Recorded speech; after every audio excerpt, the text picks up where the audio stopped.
Assalamualaikum warahmatullahi wabarakatuh. Alhamdulillah pada sore hari ini saya bisa bersilaturahim dengan Kepala Gugus Tugas untuk mendiskusikan langkah-langkah konkret lebih lanjut terkait dengan peran desa di dalam pencegahan dan penanganan COVID-19.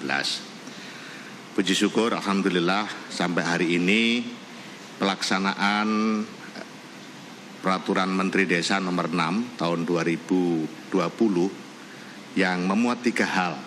Yang pertama terkait dengan pencegahan dan penanganan COVID-19 di skop desa, di level desa. Kemudian level terkecil lagi di level RT RW atau dusun. Kemudian padat karya tunai desa.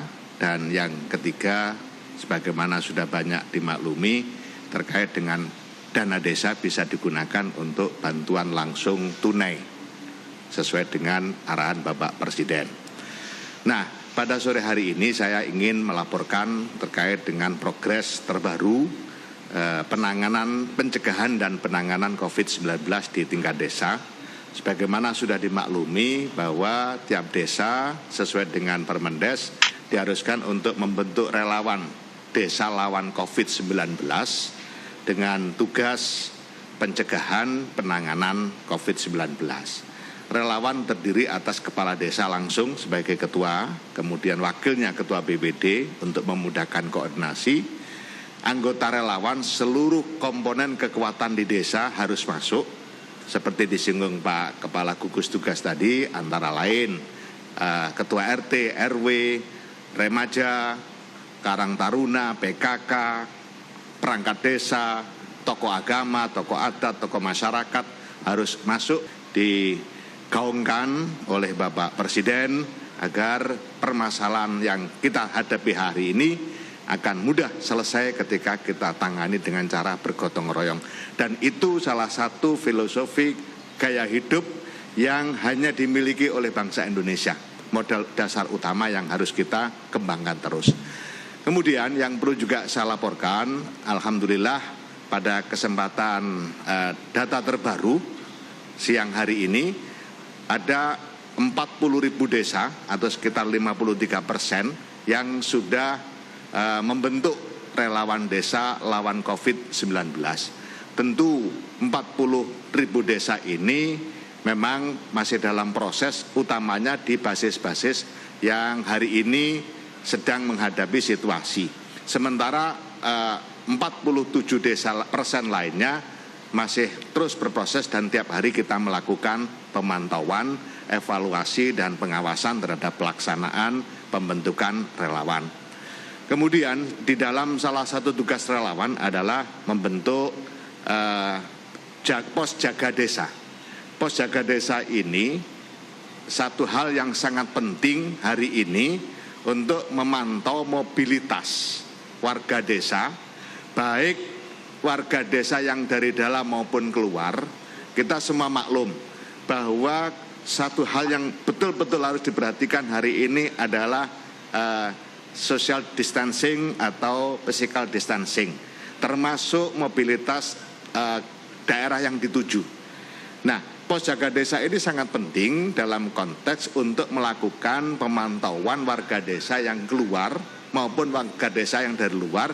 Supaya apa? Supaya memberikan rasa aman bahwa desanya memang dilakukan pengawasan yang serius. Sama halnya ketika kita menghadapi situasi keamanan, kemudian desa kita dijaga, pasti warga desanya merasa aman dan nyaman. Itulah makanya di dalam peraturan Menteri Desa kita wajibkan juga membantu namanya pos jaga desa, pos jaga gerbang desa. Hari ini desa yang sudah membentuk pos jaga desa sudah 8.400 sekian desa.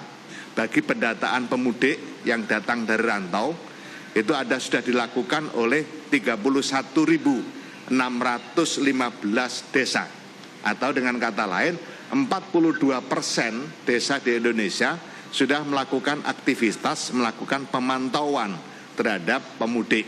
Ini penting sekali karena dengan memantau pemudik maka bisa memberikan saran dan masukan terkait dengan apa yang harus dilakukan.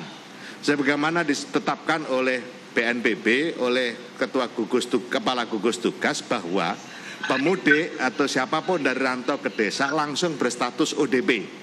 Nah inilah makanya ketika sudah berstatus ODP, maka tugas relawan desa yang lain adalah membentuk atau menyiapkan ruang isolasi desa. Nah, ruang isolasi desa ini sangat penting karena sebagaimana dimaklumi bahwa tidak semua warga desa meskipun rumah dari sisi luasannya cukup, tapi bisa digunakan untuk isolasi mandiri. Kenapa? Karena biasanya luasannya cukup tapi kamarnya cuma satu. Nah kalau kamarnya cuma satu tentu ini sulit untuk bisa melakukan isolasi mandiri. Disitulah maka posisi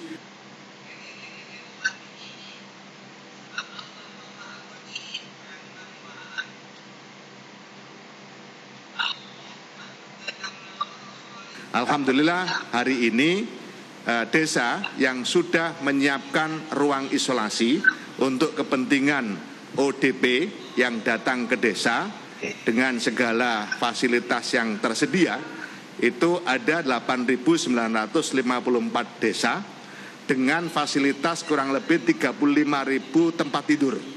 Jadi tempat-tempat yang dipakai misalnya sekolah SD, PAUD, ruang balai desa, dan seterusnya.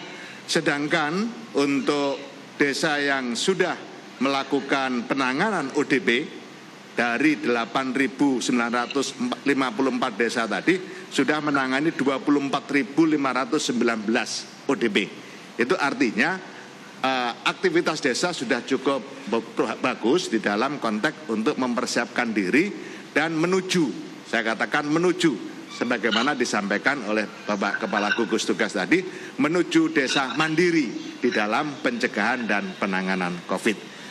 Yang terakhir saya mengajak kepada seluruh kepala desa untuk lebih serius lagi mempersiapkan desanya dalam upaya lebih memberikan fasilitas kepada warga masyarakatnya dalam upaya agar bisa mencegah dan menanggulangi penyebaran COVID-19 di sekup desa. Kita yakin kalau tiap-tiap desa melakukan penanganan serius bagaimana harapan Kepala Gugus Tugas tadi, desa mandiri, maka skop kecil selesai, otomatis akumulasi dari skop kecil tadi akan berdampak pada skop yang lebih luas. Skop kecamatan, skop kabupaten, skop provinsi, dan tentu skop Negara Kesatuan Republik Indonesia. Saya pikir itu laporan berkala yang bisa saya sampaikan pada kesempatan hari ini. Tentu kami akan terus mengupdate laporan-laporan ini kepada warga masyarakat, juga kepada gugus tugas. Demikian, kurang lebihnya mohon maaf. Assalamualaikum warahmatullahi wabarakatuh.